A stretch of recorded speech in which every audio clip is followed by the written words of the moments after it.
Вообще, в чем же ключевая проблема покупки и продажи крипты за фиат?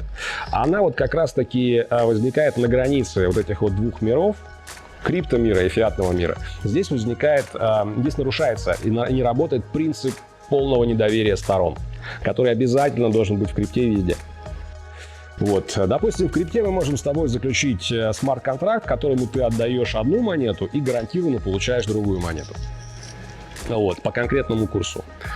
И здесь никаких проблем быть не может, если контракт написан грамотно, хорошо, в нем нет никаких закладок, нет никаких дырок и так далее, он не подвергается атакам и все с ним хорошо, то наша сделка состоится обязательно, и никто никому из нас не должен доверять. Мы даже друга видеть не должны и знать. То есть здесь полное недоверие, все в порядке.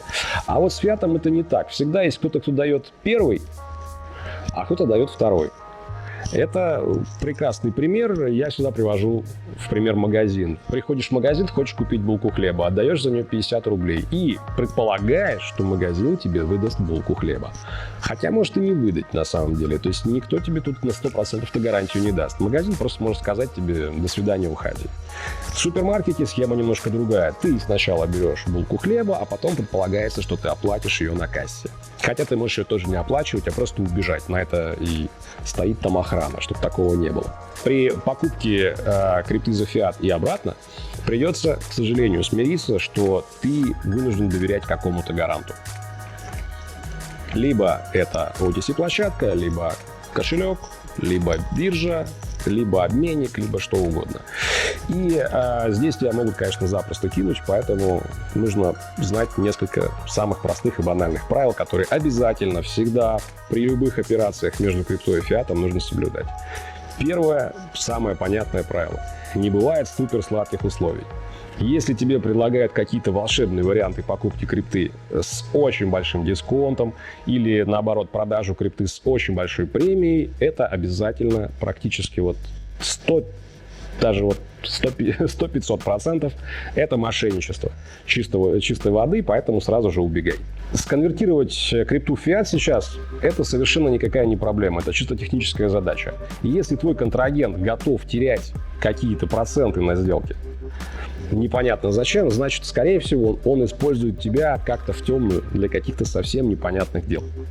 Не просто так тебе продает эту крипту с дисконтом или не просто так покупает ее с наценкой. Первая причина – это банальное кидалово. Он попросит у тебя сделать перевод вперед, а потом скроется с твоими деньгами, да? Второй вариант – это использование тебя как дропа. То есть очень может быть, что ты продаешь свои биткоины, а тебе за них переведут деньги какие-нибудь не совсем хорошие. Вот пример.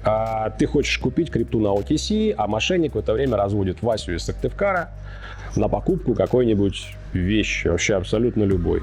Мошенник находит тебя, запрашивает реквизиты карты, отдает их Васе. Вася совершает оплату, мошенник получает от тебя крипту.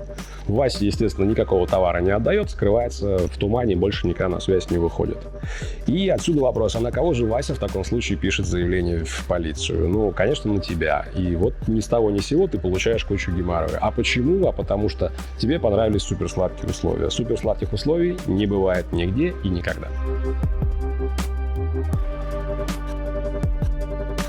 Вторая тема – это банальный фишинг. Фишинг – это использование фишингового сайта, то есть практически точной копии настоящего сайта, настоящего какого-то сервиса, опять же, биржи, кошелька или вообще неважно чего, который расположен просто по другому адресу, очень похожему адресу в интернете, но другому. Тебе мошенник подсовывает этот сайт каким-то образом. Неважно, этих способов подсунуть тебе левый сайт, их тысячи, и все их объять невозможно. Ты не замечаешь, что ты заходишь на фишинговый сайт, а не на официальный, не настоящий. Вводишь туда свои пароли, свои двухфакторные коды, может быть, там, если нужно смс-ки, то смс-ки и так далее. А на самом деле в параллель работает автоматический скрипт, который все это заполняет на настоящем сайте. получает доступ к твоему аккаунту, ворует твои средства, а ты остаешься, хлопая ушами, смотреть на монитор и не понимать, а что же происходит. Фишинговые сайты делаются достаточно легко на самом деле, и мошенники делают их очень сильно похожими на настоящими. Прям настолько похожими, что прям не отличить. Отличаются они в основном вот как раз-таки адресом в строке браузера. К сожалению, крипта еще не так сильно популярна в мире, и количество именно разбирающихся в крипте людей в каких-то вот крупных компаниях, оно не так велико. Компетенция достаточно низкая.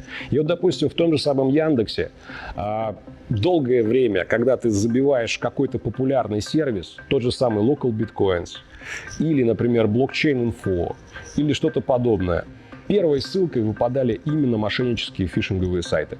И Яндекс этого тупо не замечал и вообще никак с этим не боролся.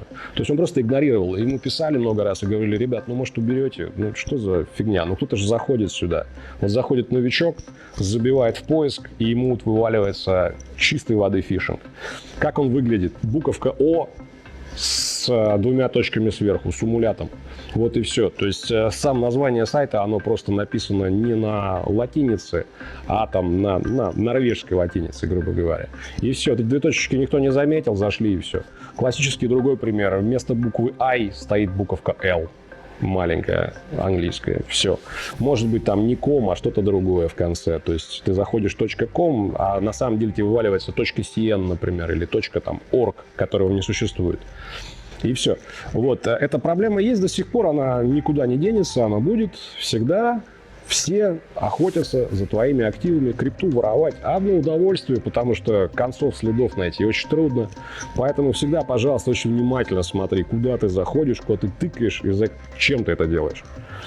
Воруется все очень-очень-очень легко. Ну да, и всегда используй максимальное количество авторизаций. Двухфакторка, смс-ки, получение имейлов, подтверждений. То есть чем больше у тебя способов подключено именно авторизации твоих операций, тем лучше, потому что сразу у тебя все украсть очень тяжело. Правда ведь? Очень трудно запихать тебе трояна и на компьютер, и в мобилу одновременно, чтобы смс-ку считать. И, в общем, все это дело не так легко сделать. Вот так вот. Имей это все в виду и, пожалуйста, не обманывай себя. Давайте помнить всегда замечательную бессмертную фразу Гелеровского из книги «Москва и москвичи». Не пытайся купить на грош пятаков. А вообще-то, покупать и продавать крипту легко и даже безопасно. Ну что же, поговорим еще об одном способе заработка в крипте, который, мне кажется, воспринимается как самый очевидный всеми новичками. Это трейдинг. Вот. Сразу скажу, я не профессиональный трейдер, слава богу, что это так. Поэтому я сделаю такой общий обзор. И, конечно же, как всегда, про способы мошенничества. Это моя любимая тема просто. Не потому, что я мошенник, а потому что я их ненавижу и хочу с ними бороться любыми методами. Итак, можно ли заработать на криптотрейдинге большие деньги? Да, безусловно, можно. И очень даже без проблем, мне кажется. А можно ли потерять абсолютно все на криптотрейдинге? Тоже можно, и причем вообще быстро, за 1 секунду буквально, и даже еще проще, чем заработать. Действительно, новичкам кажется, что ты зашел, купил подешевле, продал подороже, сделал это несколько раз, и вот ты заработал себе там на iPhone или на квартиру, смотря сколько ты там натрейдил. Но могу сказать честно, что трейдинг – это профессия, и это очень тяжелый труд, каждодневный и очень изматывающий, который требует определенного склада и ума, и характера. Сейчас он требует не только теоретических знаний, очень глубоких и хороших, но и практических навыков, тоже не слабых. А самое главное, серьезной технической части, то есть технического обеспечения, программного, аппаратного, всякого разного. И когда вы заходите на биржу, обязательно зайдите, конечно, поторгуйте, посмотрите, это интересно, поразбирайтесь, но лучше держите в голове, что свой первый депозит, скорее всего, вы сольете. Сольете в ноль и можете даже сильно не переживать по этому поводу. Поэтому пускай это будет та сумма, которую вы готовы пожертвовать. Запомните, что против вас играет на бирже не просто какая-то там удача, тренды и так далее, и какие-то манипуляторы, киты, новости негативные и прочие ужасы. Против вас всегда играют глубоко прошаренные профи, которые занимаются этим уже много лет. И которые просто так вам деньги раздавать не собираются. А вы для них, наоборот, это легкое мясо, которое они собираются съесть. Вот. И чем больше операций ты совершаешь на бирже, тем ближе тот самый момент, когда ты останешься там, скорее всего, ни с чем. Если, конечно, не научишься, не станешь профессиональным трейдером.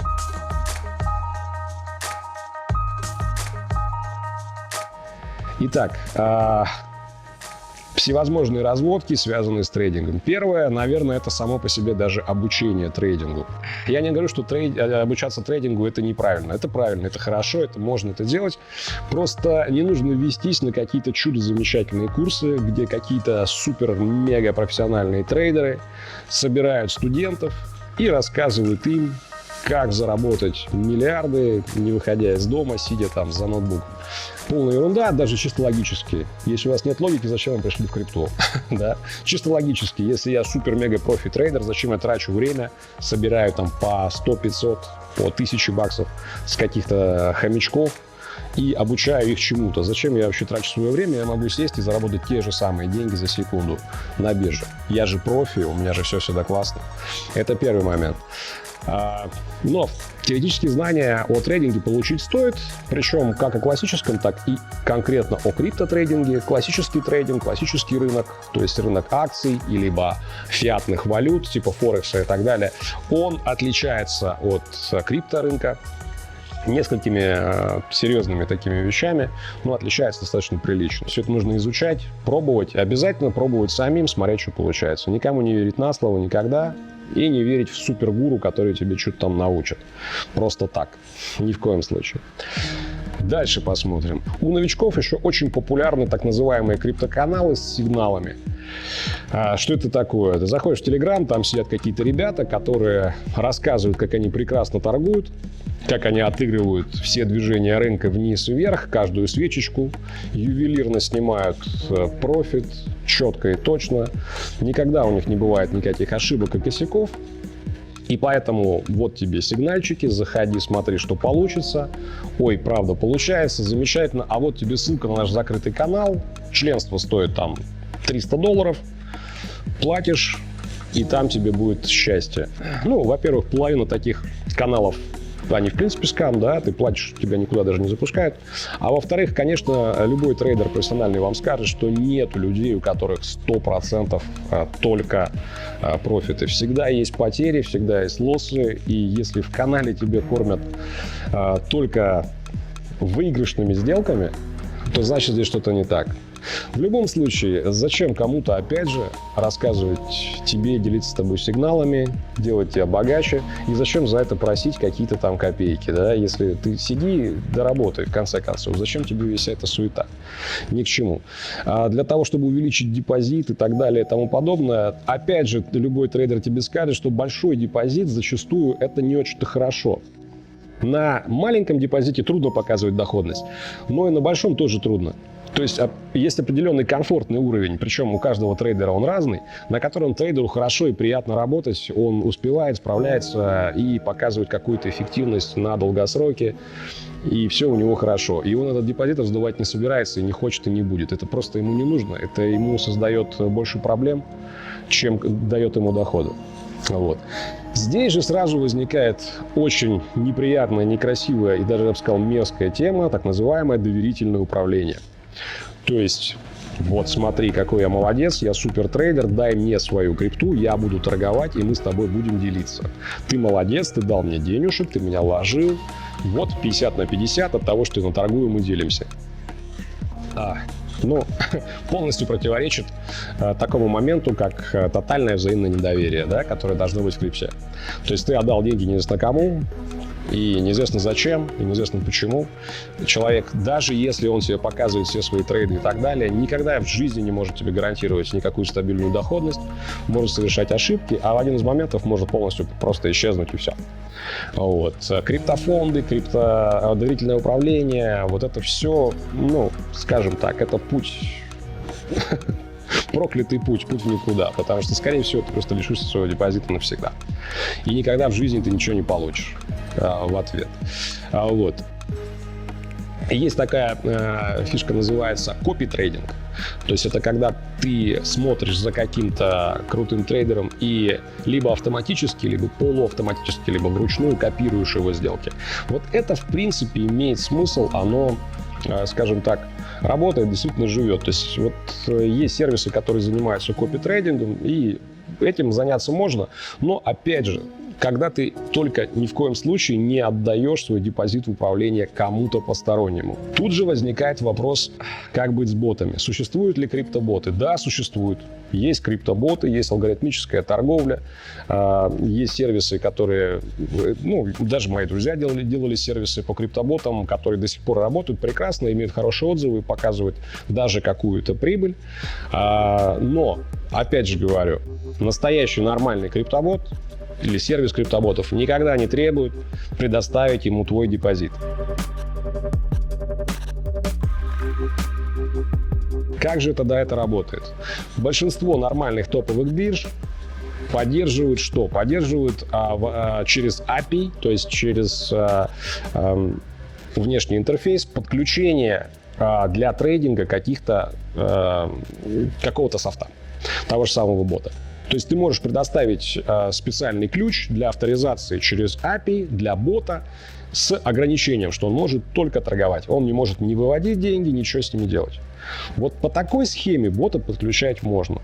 По такой схеме можно заниматься копи-трейдингом. И может быть в какой-то мере даже по такой схеме, может быть, тоже подумает еще раз, можно кому-то выдать крипту в доверительное управление. То есть без возможности снять, без возможности ее украсть. Только с возможностью трейдить. Да, возможно. Существуют ли на свете какие-то приватные боты? Да, существуют. Существуют ли на свете какие-то группы супертрейдеров? Да, существуют. Но, опять же, повторюсь, они не будут работать с тобой. Никакая твоя ликвидность им не нужна. А если нужна, значит, это, скорее всего, мошенники. Вот и все. Точно так же, существуют ли какие-то закрытые тайные сообщества каких-то там китов, памперов, людей, которые раскручивают особые определенные монеты. Да, конечно, существуют, но и опять же в эти сообщества тебя тоже не пустят, потому что там без тебя прекрасно все. Ты там не нужен. Вот. А если кто-то тебе обещает доступ к такому сообществу, скорее всего, это обманщик. Вот и все.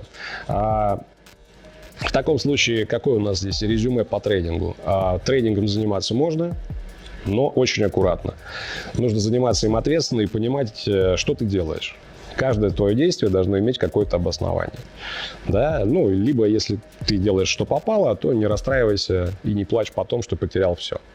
Опять же, трейдинг – это, по сути, управление рисками. То есть всегда оцениваешь, что ты получаешь, какие риски ты несешь и чем это может все закончиться. Трейдер – это всегда пессимист, если честно. Четвертое – никогда никому ничего не отдавать в управление, не верить ни в каких волшебников, которые заработают для тебя кучу денег. Сейчас существует очень много чисто мошеннических пирамид, которые маскируются под якобы либо какого-то чуда совершенно безумного супердоходного бота, написанного на, там, не знаю, с использованием искусственного интеллекта, нейросетей и так далее, который показывает стабильную доходность обязательно там 10, 20, 30, 40% в месяц. Либо какое-то тайное закрытое сообщество трейдеров, которые там сидят, не спят ночами, только думают, как бы тебя сделать миллионером. Это все абсолютная ложь, этого не бывает, никогда не будет. Вот. Тут чистый пирамидос. Один из этих пирамидосов, он разворачивается прямо сейчас. Если кому интересно, могу оставить ссылки. Можете почитать. Один мой хороший знакомый и даже большой друг Сергей Менделеев проводил хорошее расследование по вот одному такому громкому пирамидосу, который собрал в России уже десятки тысяч биткоинов. Можете умножить на текущий курс. На моем записи это 35 тысяч долларов. И вот посчитайте, насколько опустили людей. Причем это в основном граждане России. Там практически нет никого иностранцев. Вот как ни печально бы это звучало. Вот такие вещи. Поэтому с трейдингом будьте аккуратны, никогда никому не доверяйте. Мир полон опасностей и ужасов. Вот, как-то так.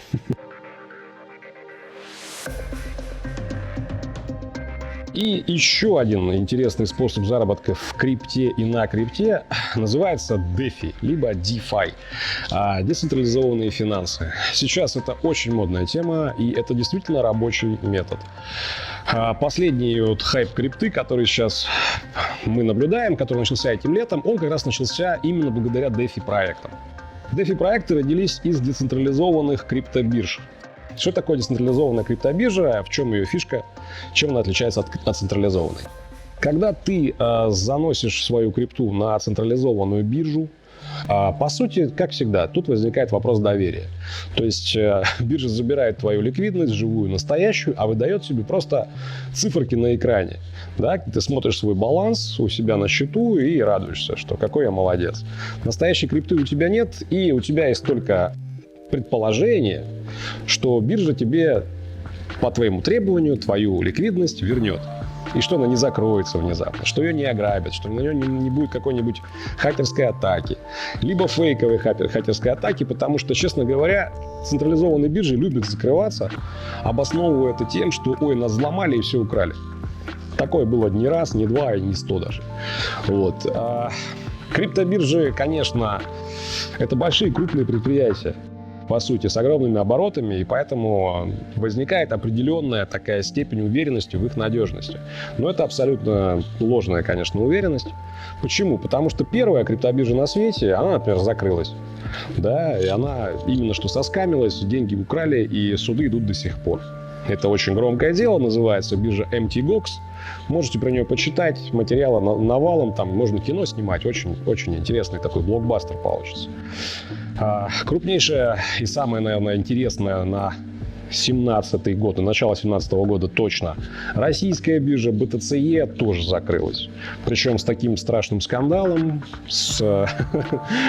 очень интересно, тоже почитайте, с привлечением ФБР, с захватами людей, вывозом их в США для судов и так далее. Все было очень интересно, скрылись страшные какие-то подробности. Очень понравится вам, тоже почитайте. Так вот, децентрализованная биржа, по сути, представляет из себя какую-то связку смарт-контрактов. Чтобы не доверять никакому централизованному хранилищу, мы делаем смарт-контракты, в которых связаны в какой-то паре две, допустим, монеты. Ну или там монета, токен, неважно. Два каких-то криптоактива. Когда я на адрес этого смарт-контракта посылаю одну монету, мне обратно выплевывается другая. Когда посылаю вторую, выплевывается первая. Вот и все. То есть, причем, соответственно, биржевой курс текущий равен балансу между этими двумя монетами. Их соотношение — это и есть курс. Вот, по сути, и есть децентрализованная биржа. Так она из себя выглядит. Естественно, децентрализованные смарт-контракты, вот биржевые, они, конечно же, за обмен тоже берут комиссию, потому что иначе, что-то как-то не очень-то весело получается. И, естественно, у смарт-контракта, вообще у блокчейна, в принципе, есть определенная пропускная способность по транзакциям. И, соответственно, у вот этого смарт-контракта, где связана пара двух разных монет, двух разных активов, есть какой-то размер и объем. И то есть есть ограничение на количество операций и объем этих операций, которые она может проводить в единицу времени. И, естественно, выгодно привлекать ликвидность в эти смарт-контракты, связывать их там, то есть привлекать так называемых провайдеров ликвидности, чтобы они вместе организовали некий такой пул финансов, активов для заработка на комиссии. И эту комиссию между собой в какой-то пропорции делили. Чем-то похоже отдаленно на майнинг. Это и есть примитивный DeFi. Самое вот такое простое, что может прийти на ум. То есть у меня есть монеты, они мне не очень-то нужны. Вот есть пул ликвидности, там хороший смарт-контракт, я в него заношусь. И пропорционально своему взносу постоянно получаю какую-то копеечку. Радостно и весело. Хочу забрать без проблем в ту же секунду, вернее, когда проведется моя транзакция, я получаю свои изначальные средства обратно. Надежно, классно, весело. Не совсем, не всегда. И тоже есть пространство для мошенничества. Вот. Есть более сложные схемы именно DeFi. Они называются уже там DeFi фарминг и так далее. Во-первых, есть такая вещь, как флеш-займы. То есть это возможность положить в залог одну монету и взять, допустим, в пользование другую. DeFi фарминг — это более сложные связки каких-то смарт-контрактов, которые занимаются тем, что пытаются набить участникам как можно больше депозита, используя другие смарт-контракты, чужие DeFi-пулы, занимаясь арбитражной какой-то там какими-то историями и так далее. В принципе, это очень интересно, это децентрализованно, и все это прикольно ровно до того момента, пока это не мошенничество. Как здесь можно сделать, как можно потерять деньги в DeFi? Легко. Очень легко. Во-первых, первый момент и первый вопрос — это качество самих смарт-контрактов. Если смарт-контракты кривые и косые, деньги можно потерять вообще навсегда, без возможности даже их забрать. Это как бы не совсем скам, но это тоже большая угроза. Если они не секурные, то есть имеют какие-то дырки в безопасности, может быть хакерская атака, и вашу ликвидность могут просто украсть. Тоже никто особо не виноват, а с другой стороны не докажешь, эта дырка была, она преднамеренно оставлена или случайно.